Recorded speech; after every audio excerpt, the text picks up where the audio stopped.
ZEE5 ಇರುವಾಗ ನೀವು ನಿಮ್ಮ ನೆಚ್ಚಿನ ಶೋಗಳನ್ನ ಎಂದಿಗೂ ಮಿಸ್ ಮಾಡಿಕೊಳ್ಳುವುದಿಲ್ಲ. ಅದು ಸಂಪೂರ್ಣ ಉಚಿತವಾಗಿ. ನಾನು ಫ್ರೆಶ್ ಅಪ್ ಆಗ್ತೇನೆ.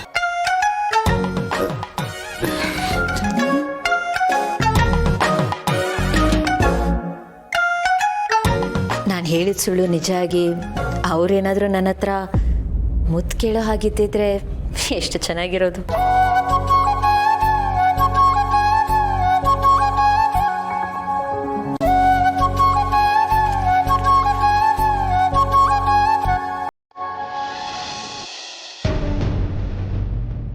ರೀ, ಕಾಪಿ ತಕೊಳ್ಳಿ.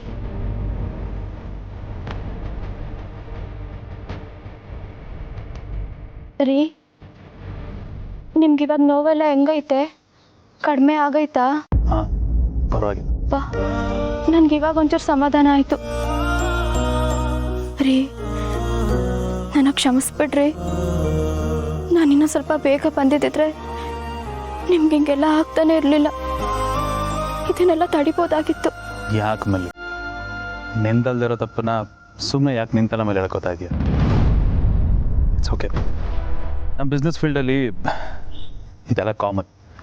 ಎಲ್ಲಿ ದುಡ್ಡು ಜಾಸ್ತಿ ಓಡಾಡುತ್ತೋ ಅಲ್ಲಿ ದುಶ್ಮನಿನೂ ಜಾಸ್ತಿ, ದುಶ್ಮನ್ಗಳು ಜಾಸ್ತಿ. ಇದೆಲ್ಲ ಕಾಮನ್ ನಡೀತಾ ಇರೋದು. ಇಟ್ಸ್ ಓಕೆ, ಏನೂ ಮಾಡೋಕ್ಕಾಗಲ್ಲ. ಬಟ್ ನಾನು ಸ್ವಲ್ಪ ಹುಷಾರಲ್ಲಿರ್ಬೇಕಾಗಿ ಎಲ್ಲೋ ಮಾರ್ಬಿಟ್ಟೆ. ಬಟ್ ಮಲ್ಲಿ, ನನ್ನಿಂದ ನೀನು ತೊಂದರೆ ಸಿಗಾಕೊಳ್ಳೋ ಥರ ಆಯಿತು. ನೀನು ಅಲ್ಲಿಗೆ ಬಂದೆ, ಅವ್ರಗಳ ಕೈಲಿ. ಸಾರಿ ಮಲ್ಲಿ. ನಿನಗೇನಾದರೂ ತೊಂದರೆ ಆಗಿದ್ದಿದ್ರೆ ಮಲ್ಲಿ, ನಿನ್ನ ಜೊತೆ ನಮ್ಮ ಮಗುಗೂ ತೊಂದರೆ ಆಗ್ತಿತ್ತು. ಸದ್ಯ ಥ್ಯಾಂಕ್ ಗಾಡ್ ಯಾರಿಗೂ ಏನು ಹೆಚ್ಚು ಕಡಿಮೆ ಆಗದೆ ಸೇಫಾಗಿ ಮನೆಗೆ ಬಂದ್ವಿ. ನಿಜ ರೀ, ನಿನ್ನೆ ಏನು ಬೇಕಾದರೂ ಆಗ್ಬೋದಿತ್ತು.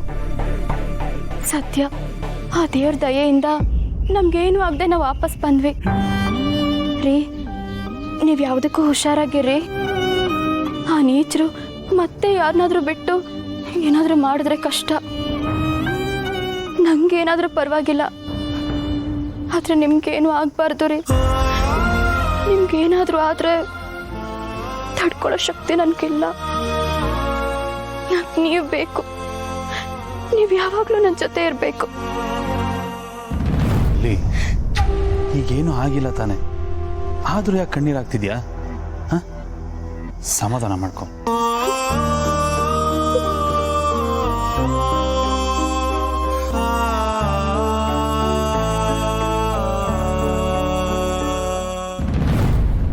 ಈ ಸರಿ ಮಿಸ್ ಆಗ್ಬಿಟ್ಟೆ ಕಣೆ, ಆದರೆ ಮುಂದಿನ ಸರ್ತಿ ಮಾತ್ರ ಖಂಡಿತ ಮಿಸ್ ಮಾಡೋದಿಲ್ಲ. ನಿನಗೊಂದು ಗತಿ ಕಾಣಿಸ್ತೇನೆ.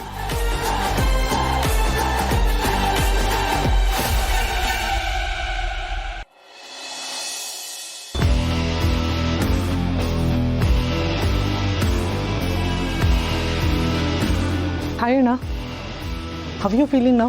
Okay now? ಹಾಂ, ಪರವಾಗಿಲ್ಲ. ಫೈನ್. ಅದು ಅಣ್ಣ, ನೀನು ಆ ರೌಡಿಗಳ ಕೈಲಿ ಎಕ್ಸಾಕ್ಟಾಗಿ ಹೇಗೆ ಸಿಕ್ಕಾಕೊಂಡೆ? ಮಹಿ, ಆಗೋಗಿದೆ. Just live it. ನೋ, ನೀನು ಯಾಕೊಳ್ಳೆ ಇನ್ವೆಸ್ಟಿಗೇಷನ್ ಆಫೀಸರ್ ಥರ ಕ್ವಶನ್ ಮಾಡ್ತಿದ್ಯಾ? ಅಲ್ಲ ಅಣ್ಣ, ಅದು ನಾನು ಯಾಕೆ ಕೇಳ್ತಾ ಇದ್ದೀನಿ ಅಂದರೆ, ಬಿಸ್ನೆಸ್ ರೈವಲ್ಸ್ ಆದರೆ ನಿನಗೆ ಇದನ್ನು ಯಾರು ಮಾಡಿದ್ದಾರೆ ಅನ್ನೋದು ಗೊತ್ತಿರುತ್ತೆ. ಅಟ್ಲೀಸ್ಟ್ ಹೀಗೆ ಮಾಡ್ಬೋದು ಅನ್ನೋ ಹಿಂತಾದರೂ ಇರುತ್ತೆ. ಅಂದಮೇಲೆ ನೀನು ಇದನ್ನು ಗೌತಮಣ್ಣನಿಗೋ ಪೊಲೀಸ್ನವ್ರಿಗೋ ಹೇಳ್ಬೋದಿತ್ತಲ್ವಾ? ಅದನ್ನೆಲ್ಲ ಬಿಟ್ಟು ಲಾಸ್ಟ್ ಮೂಮೆಂಟಲ್ಲಿ ಮಲ್ಲಿಗೆ ಯಾಕೆ ಕಾಲ್ ಮಾಡಿದೆ? ಅಟ್ಲೀಸ್ಟ್ ಅಮ್ಮನಿಗೋ ಅಥವಾ ಇನ್ಯಾರಿಗೋ ಕಾಲ್ ಮಾಡ್ಬೋದಾಗಿತ್ತು. ಅದನ್ನು ಬಿಟ್ಟು ಮಲ್ಲಿ ಪ್ರೆಗ್ನೆಂಟ್ ಅನ್ನೋದು ಗೊತ್ತಿದ್ರು ಅವಳನ್ನೇ ಕಲ್ಲ ಕರೆಸ್ಕೊಂಡೆ. ಇನ್ ಕೇಸ್ ಮಲ್ಲಿಗೋ ಅಥವಾ ಮಗುಗೆ ಏನಾದರೂ ಪ್ರಾಬ್ಲಮ್ ಆಗಿದ್ರೆ ಏನು ಮಾಡಬೇಕಿತ್ತು ಅಣ್ಣ? ಇದನ್ನೆಲ್ಲ ನೀನು ಯೋಚನೆ ಮಾಡ್ಬೇಕು ತಾನೆ? ನೋ ಮಹಿ, ಅದು ನಾನು ಮಾಡಿದ್ದಲ್ಲ. ಅವ್ರುಗಳೇ ಫೋರ್ಸ್ಫುಲಿ ನನ್ನ ಫೋನ್ನ ಕಿತ್ಕೊಂಡು ಮಲ್ಲಿಗೆ ಕಾಲ್ ಮಾಡಿ. ಆ ಸಿಚುವೇಶನಲ್ಲಿ ನನ್ನ ಕೈಲಿ ಏನೂ ಮಾಡೋಕ್ಕಾಗಲಿಲ್ಲ ಮಹಿ. ಬಟ್ ಸ್ಟಿಲ್ ನೀನು ಅಂಥ ಸಿಚುವೇಶನ್ನ ತಂದುಕೊಳ್ಳೇಬಾರ್ದಾಗಿತ್ತು. ನೀನು ಸ್ವಲ್ಪ ಕೇರ್ಫುಲ್ ಆಗಿದ್ದಿದ್ರು ಇದನ್ನು ಅವಾಯ್ಡ್ ಮಾಡ್ಬೋದಾಗಿತ್ತು. ನೀನು ಮೊದಲಿನ ಥರ ಅಲ್ಲ ಅಣ್ಣ. ನಿನ್ಗೀಗ ಮದುವೆ ಆಗಿದೆ, ಮಲ್ಲಿ ಇದ್ದಾರೆ, ನಾಳೆ ಮಗುನೂ ಬರುತ್ತೆ. ನಿನಗೇನಾದರೂ ಹೆಚ್ಚು ಕಮ್ಮಿ ಆದರೆ ಅದು ಅವ್ರ ಮೇಲೆ ಎಫೆಕ್ಟ್ ಆಗುತ್ತಲ್ವಾ? ನಿನ್ನಿಂದಾಗಿ ಅವರು ಸಫರ್ ಆಗೋ ಥರ ಆಗುತ್ತೆ. ನೀನು ಸ್ವಲ್ಪ ಯೋಚನೆ ಮಾಡಬೇಕಲ್ವಾ? ಅಣ್ಣ, ನೀನೇ ನೋಡಿದ್ಯಾ ನನ್ನ ಮಗುಗೆ ಹಾಗಾಗಿದ್ದಕ್ಕೆ ಮನೆಯವರೆಲ್ಲ ಎಷ್ಟು ಅಪ್ಸೆಟ್ ಆಗಿದ್ರು ಅಂತ. ಅದರಲ್ಲೂ ಗೌತಮಣ್ಣ ತುಂಬಾ ಅಪ್ಸೆಟ್ ಆಗಿದ್ದ. ಈಗ ನಿನಗೋ ಮಲ್ಲಿಗೋ ಮಗುಗೋ ಏನಾದರೂ ಆದರೆ ಇನ್ನೂ ಅಪ್ಸೆಟ್ ಆಗಿಬಿಡ್ತಾನೆ. ಇದು ಬರೀ ನಿನ್ನ ಮಗು ಅಲ್ಲ ಅಣ್ಣ, ಇದು ಇಡೀ ಮನೆಗೆ ಸೇರಿದ್ದು. ಇದರಲ್ಲಿ ಮನೆಯವ್ರೆಲ್ಲರೂ ಖುಷಿನೂ ಇದೆ. ಆ ಮಗುಗೋಸ್ಕರ ಮನೆಯವರೆಲ್ಲರೂ ಕಾಯ್ತಾ ಇದ್ದಾರೆ. ಮಗುಗೇನಾದರೂ ಆಗಿದ್ರೆ ಆ ನೋವು ಏನು ಅಂತ ನನಗೆ ಗೊತ್ತು ಅಣ್ಣ. ಅದಕ್ಕೆ ಹೇಳ್ತಾ ಇದ್ದೀನಿ, ಯಾವುದೇ ಕಾರಣಕ್ಕೂ ಇದು ಮತ್ತೆ ರಿಪೀಟ್ ಆಗದಿರೋ ಥರ ನೋಡ್ಕೊ. ನಿನ್ನ ಎಚ್ಚರಿಕೆನಲ್ಲಿ ನೀನಿರು. ತಂಗಿಯಾಗಿ ಇದು ನನ್ನ ರಿಕ್ವೆಸ್ಟು.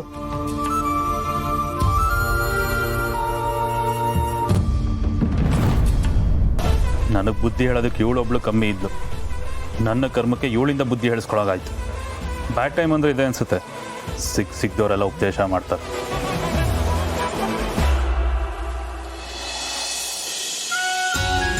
ಇದೇ ನಮ್ಮ ಎಸ್ಟೇಟು ಭೂಮಿಕಾ. ಹೇಗಿದೆ, ಏನನ್ನಿಸ್ತು? ಸ್ವರ್ಗಕ್ಕೆ ಕರ್ಕೊಂಡು ಬಂದು ಹೇಗಿದೆ ಅಂತ ಕೇಳಿದ್ರೆ ಏನಂತ ಹೇಳಿ? ತುಂಬಾ ಚೆನ್ನಾಗಿದೆ. Thank you. ಈ ಜಾಗ, ಈ ಹವಾಮಾನ ಎಲ್ಲ ನೋಡ್ತಿದ್ರೆ ಜೀವಮಾನ ಇಲ್ಲೇ ಇದ್ಬಿಡ್ಬೇಕು ಅಂತ ಅನ್ಸುತ್ತೆ. ಆದ್ರೆ ಅದು ಮಳೆಗಾಲ ಶುರು ಆಗೋವರೆಗೂ ಮಾತ್ರ. ಮಳೆಗಾಲ ಶುರು ಆದ್ರೆ ಇಡೀ ಊರ್ಗೂರೇ ಸ್ವಿಮ್ಮಿಂಗ್ ಪೂಲ್ ಆಗ್ಬಿಟ್ಟಿರುತ್ತೆ. ಜೀವಮಾನ ಹಾಗಿರ್ಲಿ, ಆಕಾಶನೇ ತೂತ್ ಬಿದ್ದಿದೆ ಅನ್ನೋ ತರ ನಾನ್ ಸ್ಟಾಪ್ ಸುರಿತಿರುತ್ತೆ. ಮಳೆ ನಿಂತ್ರೆ ಸಾಕು ಅನ್ಸ್ಬಿಡುತ್ತೆ. ಅದು ಬೇರೆ ಅವ್ರಿಗೆ, ಇವ್ರಿಗೆ ಹಾಗಲ್ಲ. ಇವ್ರಿಗೆ ಮಳೆ ಅಂದ್ರೆ ಪಂಚ ಪ್ರಾಣ. ಬೇಕಾದ್ರೆ ಇನ್ನೂ ಜಾಸ್ತಿ ಮಳೆ ಬರ್ಲಿ ಅಂತ ದೇವ್ರಿಗೆ ವಿಶೇಷವಾದ ಪ್ರಾರ್ಥನೆ ಮಾಡ್ತಾರೆ. ಮಳೆಯವ್ರಿಗೆ ಹತ್ತದ ರಿಲೇಷನ್ ಗೊತ್ತಿಲ್ವಾ? ಅಷ್ಟಿಷ್ಟ ಅವ್ರಿಗೆ. ಅಲ್ಲೇ ಎಷ್ಟು ಫಾಸ್ಟ್ ಆಗಿ ಒಂದು ತೇರ್ಪಿಸ್ಬಿಟ್ಟೆ ನೋಡ್ದ. ಲೇ ಪಕ್ಕ ಗಂಡ ಕಡಲಿದು. ಸಂಸಾರನೇ ಹಾಗಲ್ವಾ, ತೇಪೆ ಹಾಕ್ತಾ ಇರ್ಬೇಕು. ಈ ವಿಷಯದಲ್ಲಿ ಡುಮ್ಮನ್ ನೋಡ್ ಕಲ್ತ್ಕೋ. ಹೆಂಡ್ತಿನ್ ಬಿಟ್ಕೊಡೋದೇ ಇಲ್ಲ. ನೀನು ಇದೆಯಾ, ಯಾವಾಗ್ಲೂ ನನ್ನ ಹಿಂದೆನೆ ಇರ್ತೀಯ. ಇದಾಕೋ ನನ್ ಬುಡಕ್ಕೆ ಬಂತಲ್ಲ ಇದು. ಅದಕ್ಕೆ ಹೇಳೋದು, ಅತಿಯಾಗಿ ಡೈಲಾಗ್ ಹೊಡಿಬಾರ್ದು. ಯಾವ ಡೈಲಾಗು ಯಾವಾಗ ಉಲ್ಟಾ ಹೊಡಿಯುತ್ತೆ ಅಂತ ಗೊತ್ತಾಗಲ್ಲ. ಎಲ್ಲದಕ್ಕೂ ಒಂದು ಕೌಂಟರ್ ಅಂತ ಇರುತ್ತಾ? ಅಲ್ಲ ಗೌತಮ್ ಅವರೇ, ಆಗ್ಲೇ ಬರ್ಬೇಕಾದ್ರೆ ಅದು ನಿಮ್ಮ ಎಸ್ಟೇಟ್ ಅಂತ ಹೇಳಿದ್ರಿ, ಈಗ ಇದು ನಿಮ್ಮ ಎಸ್ಟೇಟ್ ಅಂತ ಹೇಳ್ತಿದ್ರಾ? ಒಟ್ಟಲ್ಲಿ ಎಷ್ಟು ಎಸ್ಟೇಟ್ ಇದೆ? Excuse me. ಹಲೋ, ಅದಕ್ಕೆ ಒಟ್ಟು ಎಷ್ಟಿದೆ ಅಂತ ಕೇಳಿದ್ರಲ್ವಾ? ಅಲ್ಲಿ ದೂರದಲ್ಲಿ ಒಂದು ಬೆಟ್ಟ ಕಾಣಿಸ್ತಾ ಇದೆ. ಕಾಣಿಸ್ತಾ? ಅಲ್ಲಿವರೆಗೂ ಇದೊಂದೇನೆ 1500 ಎಕರೆ ಇದೆ. ಹತ್ತತ್ರ 2 ಹಳ್ಳಿ. 1,500 ಎಕರೆನಾ? ನಮ್ಮ ಮನೇಲಿ ಅರ್ಧ ಕೆಜಿ 1 ಕೆಜಿ ಕಾಫಿ ಪುಡಿ ತಂದು ಕಾಫಿ ಮಾಡ್ತೀವಿ. ಇದು ಕಾಫಿ ಗಣಿನೇ ಇದೆ. ಹೀಗೆ ಈ ಎಸ್ಟೇಟ್ನವನು ನಿಮ್ಮ ಹೆಸರಿಗೆ ಬರಿಬೇಕು ಅಂತ ಇರೋದು. ನನ್ನ ಹೆಸರಲ್ಲ. ಅದಕ್ಕೆ ಈ ವಿಷಯ ಸರ್ಪ್ರೈಸ್ ಆಗಿರಲಿ ಅಂತ ಹೇಳಿದ್ದ. ನಾನು ಬಾಯ್ ತಪ್ಪು ನಿಮ್ಗೆ ಹೇಳ್ಬಿಟ್ಟಿದ್ದೀನಿ. ದಯವಿಟ್ಟು ನಾನು ಹೇಳಿದೆ ಅಂತ ಅವ್ನು ಹೇಳ್ಬೇಡಿ ಪ್ಲೀಸ್.